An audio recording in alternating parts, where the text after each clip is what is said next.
To all. Today I'm going to present upon the latest developments in Indian standards in civil engineering and National Building Code 2016. This is a national workshop that I attended on Friday, which was organized by Indian Concrete Institute Bangalore chapter in association with JSW Cement and Bureau of Indian Standards. So these are the contents of my presentation. First, I'll be talking about an introduction to BIS and NBC, and then I'll go into standards in civil engineering published by BIS, need for building regulation, stages in building permit process. Then I'll give a short and brief presentation about the major modifications that have been taken place in this revised edition of NBC 2016, and then is my conclusion. So what is BIS? So BIS is a national standard body of India, so which was established under BIS Act of 2016, and they are into standardization, marking, and quality certification of goods. So their headquarters is in New Delhi, and they have 5 regional offices, one in Kolkata, Chennai, Mumbai, Chandigarh, and Delhi. So the activities in which BIS are involved are standards formulation, product certification, compulsory registration scheme, foreign manufacturer certification scheme, hallmarking scheme, laboratory services, laboratory recognition scheme, and so on. Next, coming to what is National Building Code. So National Building Code of India is giving us guidelines for construction, maintenance, and safety of the structures, and it is published by the BIS, and it's called a recommendatory document. And it is widely referred and used by state and local authorities regulating development in building construction activities, government construction departments, private constructions and developers, building professionals, consultants, and even academic and research institutions use it. So standards in civil engineering which are published by BIS. So under product standards, they have published 744 standards or books. Then under codes of practice, they have 449. Methods of test, they have 334. Terminologies, they have 45. Dimensions, they have 11. Safety standards, 35. And others include the special publications or SPs as we call, and then handbooks, 150. So in a total in civil engineering, BIS has published standards nearly 1,768.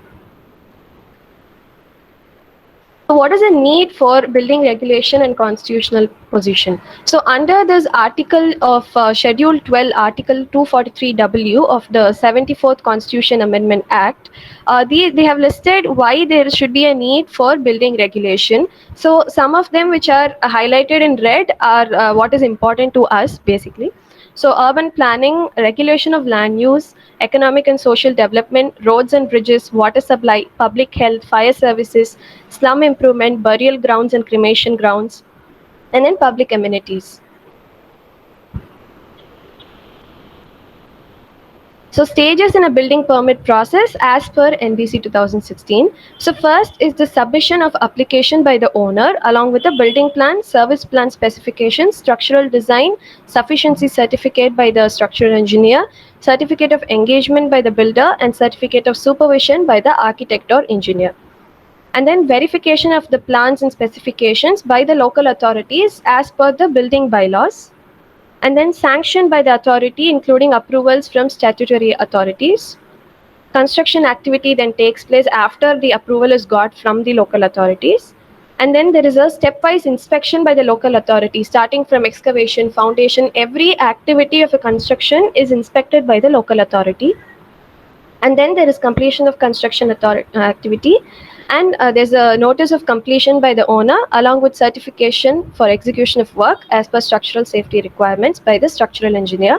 Then the local authorities will inspect the building and will issue the occupancy permit. So this is what is clearly explained in this diagram.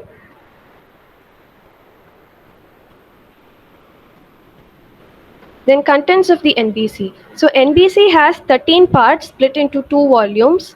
So parts 0 to 6 are in the first volume, 7 to 12 are in the second volume. These are the contents of each part, whatever is included in each part. So we'll be seeing the major modifications that took place in this revised edition of NBC. So part 0 is integrated approach, which is a prerequisite for applying provisions of the code. So this part provides us guidelines to be followed to implement the NBC very judiciously in the form of an integrated approach. So what are the major modifications is that association of need-based professionals and agencies. That is, it gives an integrated approach of all the types of engineers like MEP, construction, structural, architects, everything. And then there are inclusions for geotechnical engineers, ICT engineers as information and communication technology engineers, sustainability specialists. Sustainability is something that is very important these days. We need to construct buildings which are sustainable. And then accessibility specialists and other subject specialists. Then we have part 1 as definitions. So this part will give the terms that are appearing in the entire code along with their definitions and in alphabetical order, and the part and the section in which these terms appear are also indicated beside them. So the major modifications where new terms have been added, like as the code got revised, there are some new terms which have been added, and then there are existing definitions have been modified to qualify the internationally accepted standards. Part 2 is administration. So this covers the administrative aspects of the code, like applicability of the code, organization of the building department for enforcement of the code. Then there's procedure for obtaining development and building permits, the one which we saw in the earlier slide. So that building permits and all that are listed down here. So the major modifications here is an integrated approval process through single window approach. So there needs to be an integrated process, and there should be a stepwise permit, clearances, which is given by various authorities. All those are being listed down here. And then the certification of structural safety of buildings by competent professionals, and responsibility for geotechnical engineers and contractors are also being mentioned in this code. In part 3 is development control rules and general building requirements. So this part will deal with the development control rules and general building requirements to ensure health and safety of the public. So major modifications are, they stated the land use classification in a very detailed manner. And then planning norms for various amenities and including new amenities. Barrier-free environment, this is when it comes to persons with disabilities and elderly, they have given us the way the floor which should be in counters for people who are coming in wheelchair and all that. And then transferable development rights and accommodation reservation. These are some norms that was introduced. Transferable development rights is like the government taking initiative to develop a particular land. And accommodation reservation is suppose there is a slum people, they have to be moved to a different area. So that different area needs to be modified. That is transferable development rights. Suppose the place where they are staying itself needs to be modified and developed. That is accommodation reservation. And then transit-oriented development. So this is the refers to the maximum amount of residential, business, and leisure space within walking distance of public transport. And then fire tender movement requirements, underground or multi-story parking and mechanized parking of vehicles, provisions on basements designed with latest developments with respect to the latest developments, and then solar energy utilization, low-income housing and development planning in hilly areas, upcoming buildings on podium. So this is a picture that shows buildings on podium. This was given in the code. It stated how it should be designed also. So the part 4 is fire and life safety. So this part covers requirements for fire prevention and life safety in relation to fire and fire protection of buildings. So it also specifies occupancy-wise classification, construction aspects, egress requirements. Egress is nothing but movement of people, exits to be precise, and protection features necessary to minimize the danger to life and property due to fire. So the major modification under fire prevention was that Table 1 on fire resistance ratings of structural and non-structural elements have been updated. And then provisions on fire separating walls, fire separating floors, and fire partitions. Then there's a comprehensive clause on electrical power supply distribution for fire and life safety systems.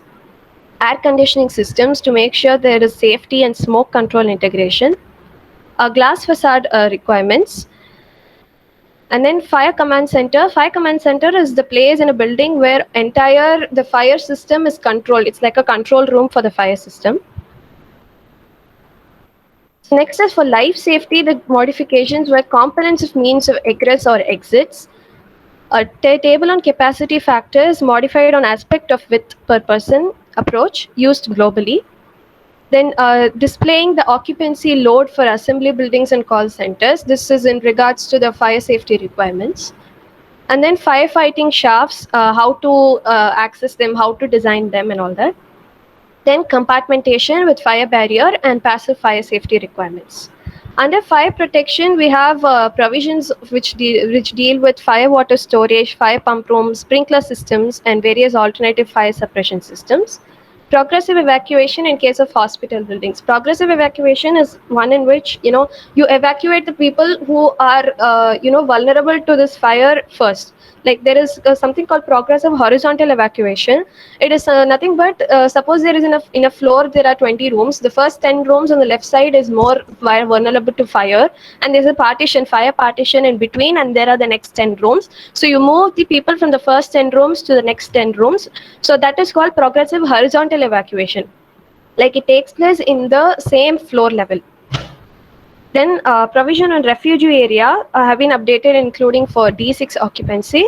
D6 is a type of fire zone and introduced for apartment buildings of height 60 meters and above, and provision specific to atrium, commercial kitchen, and car parking facilities, and also metro stations.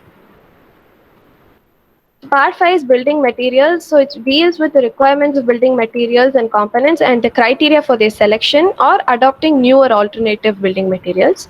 So major modification was they ensured the utilization of new or alternative building materials so that there's innovation in our field. And there are examples of the new and alternative materials listed. And they also gave an aspect of how sustainable materials need to be chosen. And categories were reclassified for ease of reference. So part 6 is structural design. So this part covers the basic design loads like imposed loads, wind loads, seismic loads, snow loads. But all these loads specified are minimum working loads which need to be taken into consideration for design process. So the major modifications under section 1 loads, forces and effects is latest structural loading, design and construction codes have been incorporated. Imposed load due to helipad, fire tenders and emergency vehicles have been included. Blast loads design have been included, and loads due to collision of vehicles between vehicles and structural or non-structural elements in car parkings and stills have been included. So this is one of the tables which stated imposed loads on various types of roofs. So like this, there are many tables which give you information in the code. So section 2 is soils and foundations. So they gave us new modifications as to what new methods of soil investigation can be, and permissible differential settlements and tilt for shallow foundations. They gave about concrete pile foundation and also spun piles. And updated provision on ground improvement techniques. They have a table which listed the soil improvement techniques. 3A is timber. So they gave an introduction to new species of timber. And also on glued timber joints and glue laminated beams, glue lam. 3B is on bamboo. Bamboo trusses and foundation design was given. And then there's bamboo as reinforcement in concrete, bamboo-based panels, roofing material, etc. Section 4 is masonry. So it gave about reinforced masonry, confined masonry, and rat trap bonds. So stabilized soil blocks have also been included as masonry units.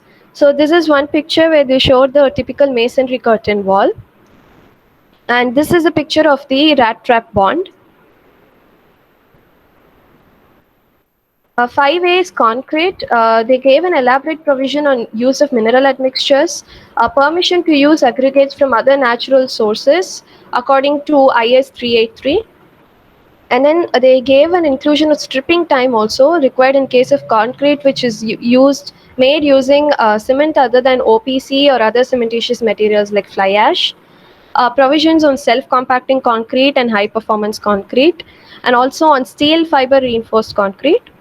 And then there was a comprehensive provision on ductile detailing from IS 13820 2016. And 5B is pre-stressed concrete. The provisions were revised in line with IS 1343 2012. And provisions related to bearing stress in the end zone in post-tension members have been updated. And related to ultimate shear resistance of a section, cracked in flexure and also not cracked under flexure have been updated. Then 6 is steel, which has been modified on the basis of IS 800 2007 and other latest developments. So there has been requirements of temperature stress analysis that has been modified, and provisions related to slender cross sections have been updated, and table on deflection limits has been updated, and fatigue assessment conditions, design for earthquake loads, and nominal bearing pressure has been updated with respect to IS 456 2000. And design of single angle strut loaded through one leg has been revised, and non-ductile braced and moment resisting frame designs have also been included. And then there's ductile designing with respect to column based connections. 7A is prefabricated concrete where accidental impact due to vehicles have been addressed, and water tightness of joints has been addressed. Typical precast joint details have been illustrated. Fire resistant testing prototypes has been included, and site fabrication has been updated. Vertical stacking on ground, how they should be stacked on ground, those guidelines have been included. And there has been provision for tolerances in erection and associated design considerations. 7B is systems building and mixed or composite construction. So there has been updation and provision with respect to aspects like definition, analysis, design, detailing, etc. And aspects relevant to devising systems and structural schemes have been updated. Part 8 is glass and glazing. This is a very new part that was added. So this new chapter covers the different types of glass, their requirements, and how they can be selected.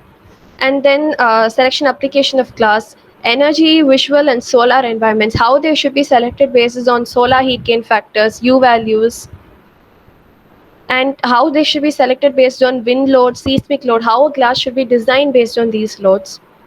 And then fire rated glass and safety related to human impact. So safety glass has been addressed here, and related to selection, design, fabrication, and installation of glazing systems. So this is a picture that shows the type of glass that needs to be used in different cases. So this has been dealt in detail. Part 7 is construction management practice and safety. So this part covers the entire of construction project management, planning, site management, storage, stacking of materials, and safety to the workmen during the type of construction site and all that. And it also covers repairs, retrofitting, and strengthening of buildings.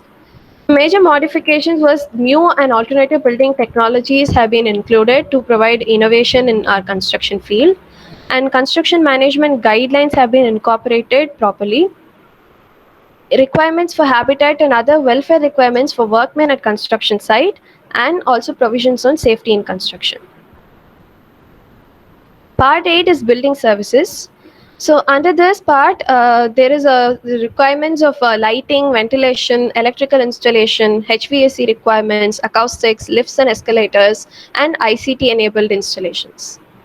So the major modifications under lighting and natural ventilation is efficient artificial light source and luminaires and photo controls for artificial lights, modern lighting systems like LEDs and induction lights, lighting shelves and light pipes, and effective temperature and adaptive thermal comfort, how the outside sunlight and daylight can be used to provide an adaptive thermal comfort to the occupants, and guidelines for natural ventilation so that artificial ventilation can be minimized. And the combined effect of wind and thermal actions has been dealt with, so the rate of ventilation can be designed properly. So this is a picture of light shelves. The topmost part, the horizontal panes, are called as light shelves. They are placed above the eye level. And section 2 is electrical and allied installations. So it has been dealt with in accordance to the Indian Electricity Act of 2003 and Central Electricity Authority regulations. So installation of energy meters have been dealt with here, and earthing and grounding and lightning protection has been dealt with. And the use of renewable energy sources, which is a pressing need right now, has also been dealt with here. And electrical installations for construction sites and demolition sites, protection of human beings from electrical hazards. So this is a picture showing the solar PV system installation. Section 3 is air conditioning, heating, and mechanical ventilation. So here, new refrigerants which are or zero ozone depletion potential and ultra low global warming potential refrigerants have been dealt with. And other available options for HVAC like VRF system, inverter technology, etc. Then energy modeling, daylighting simulation, solar shade analysis, and wind modeling software has also been covered here. And data centers and healthcare facilities, HVAC requirements. Also for underground metro stations, what are the HVAC requirements? All of this are there here. And reverse cycle operation uses in case of winter heating, like solar heating system, ground source heat pump. All these strategies have been dealt with here. And modern system of mechanical ventilation in case of industries, commercial kitchens, underground parking, tunnels, etc. And there has also been provisions on building automation system for web-based monitoring and control of performance parameters. And section 4 is acoustic sound insulation and noise control. So it provides on sound insulation, how noise should be controlled in buildings, how to reduce the construction noise, and then reverberation time in classrooms and maximum reverberation time for large offices and canteens have been modified, and requirements of insulation in hospitals. And then 5A is lifts. So how should be the lifts for tall buildings, how they should be designed, and how they should be designed in case of firefighting and emergency evacuation have been dealt with. And seismic resistance aspects of lifts, how they should be designed for seismic loads have also been dealt with here. 5B is escalators and moving walks. So how they should be planned, how they should be installed, what are the operation, maintenance, and inspection details have been covered. This is a new chapter. And section 6 is information and communication enabled installations. This is also a new chapter which covers guidelines which are required for planning and providing the ICT services, and requirements for telecommunication spaces within buildings. And part 9 is plumbing services, including solid waste management. This is a new chapter that was included. And so this part covers the entire of water supply system design, drains design, solid waste management, assessing per capita solid waste quantities, and all the gases pipelines design for fuel, lighting, and medical in buildings. So under the first section, water supply, the major modifications were water requirements for non-residential buildings with separate domestic and flushing requirements, water supply fixture units, and then water supply distribution systems in multi-storied buildings, and inclusions of provisions for swimming pools. Section 2 is on drainage and sanitation. So it gave provisions on venting system for high-rise buildings, updation of number of drainage fixture units, and size of the rainwater pipes for efficient roof drainage, and rainwater harvesting and artificial groundwater recharge. Under solid waste management, which is a new chapter, so this covers various solid waste management systems, assessment of the per capita solid waste quantities, and treatment of the solid waste within the building or building complexes and built environments. So this is a picture of a bio toilet or eco toilet in the code. And then gas supplies is section 4. It gave revised provisions for LPG supply in buildings, detailed provisions for PNG supply in buildings, and new provisions on medical gas pipeline system. Part 10 is landscape development, science, and outdoor display structures. So this gives the requirements for landscape planning, design, and development. So how the outdoor and natural environments need to be built. So building is not just the only thing that needs to be considered. The outdoor landscaping is also a very important part. And the science refers to the outdoor, like structural safety and public safety. Like there are signboards on roads. So how they should be put, how they should be designed, what height should the signboard be. All of these has been displayed here. So major modifications are landscape site planning requirements. There's a new clause, and there's a new clause on roof landscape, new provisions for materials and finishes, And then the control of signs for like accessibility of persons with disabilities, how they should be able to access the signs also, which has been included here. So this is one example of general sign types. There are further many pictures in the code which shows how the sign should be there. And part 11 is approach to sustainability. So sustainability is a very important factor when it comes to construction practices. So nowadays we are required to design the structures to be sustainable. So this part covers the planning, design, construction, operation and maintenance of buildings related to sustainability point of view. So the major modifications here was it covers aspects of energy conservation like electrical energy conservation, water conservation, renewable energy utilization. And then this chapter is intended to meet the sustainable development goals of the United Nations. So this gave a life cycle of building materials, how they can be reused, recycled, incineration, disposal, all of this. Part 12 is asset and facility management. So this part covers provisions relating to management of building assets and associated facilities and includes various aspects relating to maintenance of all these types of facilities and fixed assets. So major modifications here, this is a new chapter. So it gave provisions relating to management of building assets and associated services. So provisions to deal with issues relating to maintenance of all types of facilities and fixed assets like building fabric maintenance, road pathways, security, MEP services including fire safety installation, housekeeping, etc. So provisions for identifying the critical activities and critical assets which needs to be focused upon by the facility managers. Responsibility of the occupants for maintenance of facilities such as structures, equipment and exterior property. All of this has been dealt with in this part 12.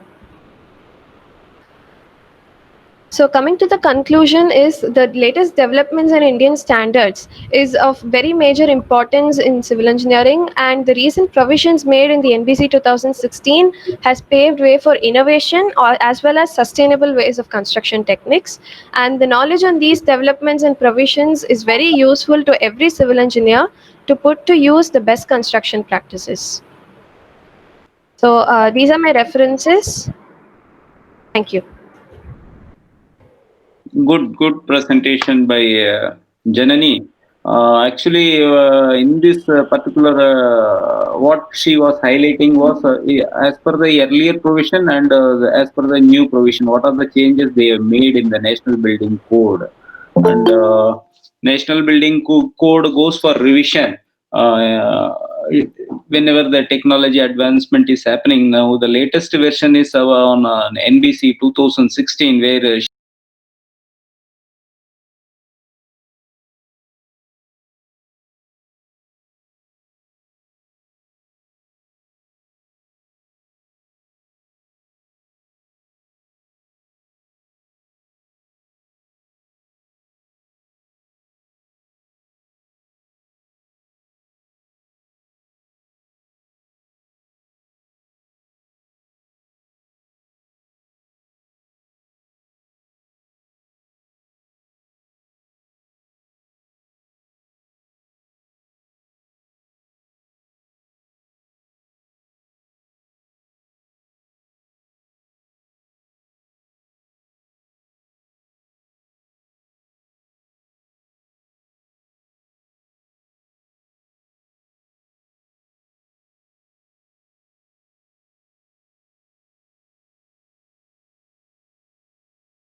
she has compared with the earlier version. And this invite was sent